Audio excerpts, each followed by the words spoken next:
Tūkstančiai kilometrų sėkmingai įveikti ir ta proga dar vienas vaizdo įrašas iš automobilio. Tik šį kartą su draugu, kuris tikiuosi mane statybose lydės vis dažniau ir dažniau. Tai pradžiai papasakosiu apie automobilį ir kodėl jis bus reikalingas buto remonto metu. Tada galėsim sugrįžti jau prie buto reikalų, papasakosiu apie santechniką, nes santechnika jau užbaigta, meistrams jau sumokėta.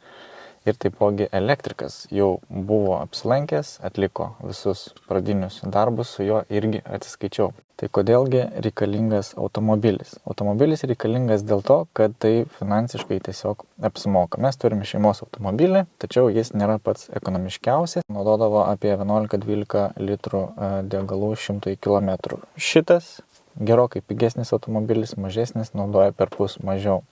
Tai jeigu aš skaičiuoju, kad bent 30 kartų važiuoju į Panevėžį, tikriausiai reikės dvigubai tiek, jau taupau 800 eurų vien tik degalams. 800 tai čia visiškai minimali riba, tikėtina, kad ji bus apie 1500 ir net neskaičiuojant visiškai jokių kitų išlaidų, tokių kaip automobilio priežiūra, padangos ir panašiai. Kodėl būtent toks automobilis, o ne, pavyzdžiui, kažkoks didesnis, į kurį tilptų daugiau statyboms reikalingų medžiagų arba priemonių, tai dėl to, kad šį automobilį aš naudosiu ir asmeniniams poreikiams. Apie patį automobilį daug nesiplėsiu, tai yra nedidelis automobilis, Volkswagen Polo, mažai populiarus Lietuvoje, tačiau būtent tai užduočiai, kuriai man jis reikalingas, puikiai tinka. Dabar, kodėl Vokietijoje, tikriausiai jums kyla klausimas, kodėl aš čia skyriau laiką ir galiausiai ir pinigus važiuoti į Vokietiją.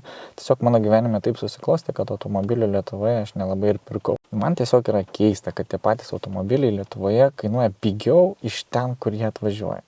Natūralu, su jais kažkas yra ne taip, o dar žinant požiūrį vokiečių ir lietuvių į automobilio priežiūrą, tai natūraliai kyla noras tiesiog sumokėti gal šiek tiek ir daugiau, tačiau nusipirkti patikimesnį automobilį. Dabar tada prie buto reikalų. Tai kas žiūrėjote paskutinį vaizdo įrašą, mes pradėjome daryti santechniką. Kaip ir planavo, taip meistrai ir užbaigė, visi darbai buvo įgyvendinti, jokių nesklandumų nekilo. 500 eurų beveik buvo medžiagos ir dar 600 eurų už darbus. Kitas svarbus jau atliktas ir užbaigtas etapas tai yra naujas elektros įvadas ir visa elektros sistema bute. Tiek rozetės, tiek apšvietimas. Pradžioje pateikėme štai tokį brėžinį elektrikui su rozetėmis. Pagrindinė zona yra su virtuvė. Kaip matote, virtuvėje yra labai nemažai rozečių. Tada yra kita zona, tai yra svetainės, kur yra TV. Iki TV atvedam ir internetinį laidą. Tada dar yra keletas rozečių už būsimos sofos kampose. Numatome vieną rozetę ir balkonę, jeigu čia būtų kažkoks tai staliukas. Čia bus lova, tai iš vienos ir iš kitos pusės lovoje irgi yra rozetės. Na ir tada vonios kambarys prie spintelės. Čia yra rozetės skalbikliai, o čia koridoriuje už spintelės po veidrodžiu. Sekantis dalykas, kuris buvo aktualus elektrikui, tai yra apšvietimas. Stainėje numatėme šviestuvą vienoje vietoje čia prie TV. Jis bus valdomas iš šitos vietos, tam, kad tiesiog įėjus į kambarį būtų galima jau įsijungti apšvietimą. Iš tos pačios vietos bus valdomi ir šviestuvai virtuvėje. Dar vienas kabantis šviestuvas bus virš valgomojo stalo, tai jį jau lokaliai bus galima valdyti. Toje vietoje yra vienas jungiklis, kuris įjungs ir išjungs balkono apšvietimą. Daug nekainuoja, bet balkonė turėti apšvietimą visai smagu. Koridorių valdome nuo jungiklio, kuris yra šalia įėjimo durų ir taipogi ant tos pačios vietos padarome valdymą šviestuvams vonioje. Vonioje dar aišku yra numatytas ir ventiliatorius, kuris veiks su timeriu. Miegamajame irgi yra vienas pakabinamas šviestuvas virš praėjimo šalia lovos, o kitas šviestuvas yra jau prie lovos spintelės. Tiesa, koridoriaus šviestuvas, kaip matot, irgi gali būti išjungiamas arba įjungiamas iš miegamojo. Loki? O tu toks ramus visą laiką būsi iš toj mašinai?